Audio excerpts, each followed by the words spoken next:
The DOJ may be releasing the list of Jeffrey Epstein's clients? Will that really happen? It's sitting on my desk right now to review. That's been a directive by President Trump. I'm reviewing that. I'm reviewing JFK files, MLK files. That's all in the process of being reviewed because that was done at the directive of the president from all of these agencies. Well. Attorney General Pam Bondi is catching heat for those comments that she made on Fox in February of this year. Fox News' Peter Doocy grilled White House Press Secretary Karoline Leavitt at the briefing yesterday over what Bondi said. Let's watch. News. Go ahead. John Roberts said, DOJ may be releasing the list of Jeffrey Epstein's clients. Will that really happen? And she said, it's sitting on my desk right now to review. Yes, she was saying the entirety of all of the paperwork, all of the paper in relation to Jeffrey Epstein's crimes. That's what the Attorney General was referring to, and I'll let her speak for that. But again, when it comes to the FBI and the Department of Justice, they are more than committed to ensuring that bad people are put behind bars. Back in February, Bondi also faced backlash for her disappointing release of Phase 1 of the Epstein files. A handful of right-wing influencers were handed binders and posed for photos. Files contained nothing revealing whatsoever. One of those influencers, podcaster Liz Wheeler, wrote on X yesterday, I'm supposed to be on vacation, but it's time to fire Pam Bondi. Meanwhile, journalist Michael Tracy, with a hint of humour, wrote on X, Epstein theology is just like any other mystical dogma. No countervailing evidence could ever disprove its core precepts. It now lives in a realm beyond falsification and traditional modes of empirical reasoning. The FBI might as well try to disprove reincarnation or astrology.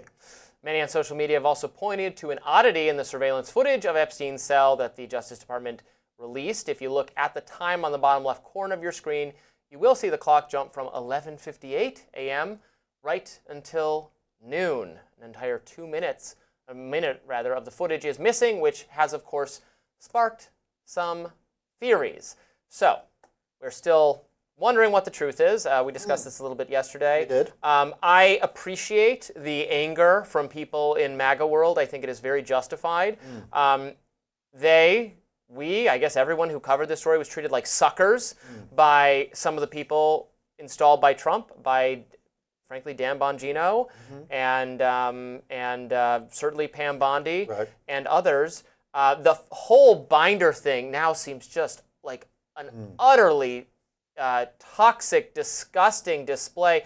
Phase 1, that was just like trying to set up a sequel, like a trilogy or something, for when they were going to provide no new information whatsoever. Right. The damning thing is using the phrase, or going along with the phrase, client list. Look, if there's no specific document or no additional documents showing that these are the people he was trying to blackmail, then they never should have allowed us to believe that that was the case. They should have been honest from the get-go and said, no, you guys we kind of already know the full story. It involves Prince Andrew and some other people.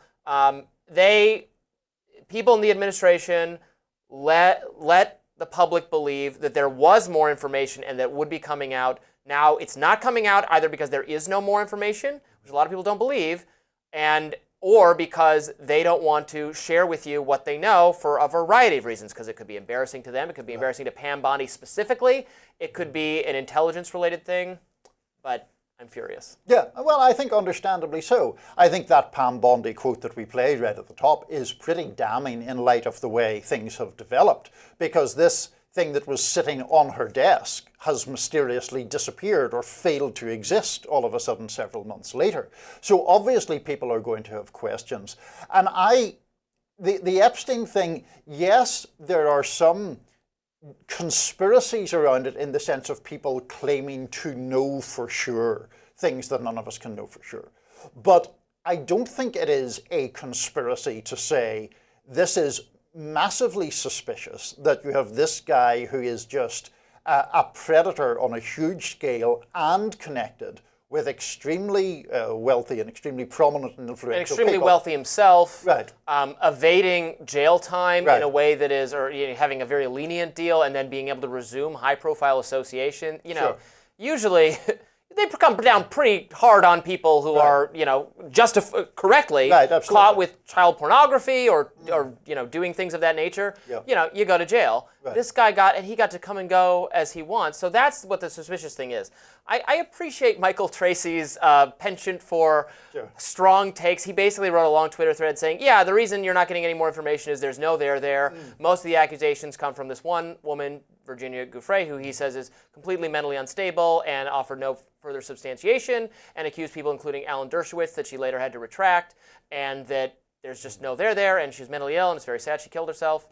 And that's why there's no more information, which is an interesting take. I appreciate him, not always saying what people want to hear. But He's welcome to have whatever take he wishes, but it is highly suspicious that Epstein functioning in the center as the nexus of all of these influential people.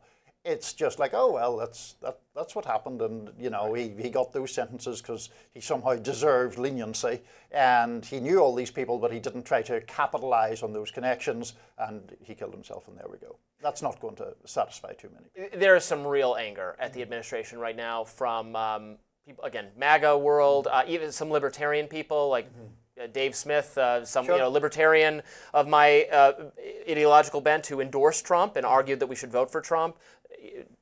Between this and Iran and some of the other policies, there's a lot of frustration from my corner of politics with the administration. Coming up, Democrats are getting dark. We'll explain what we mean by that. Stay tuned.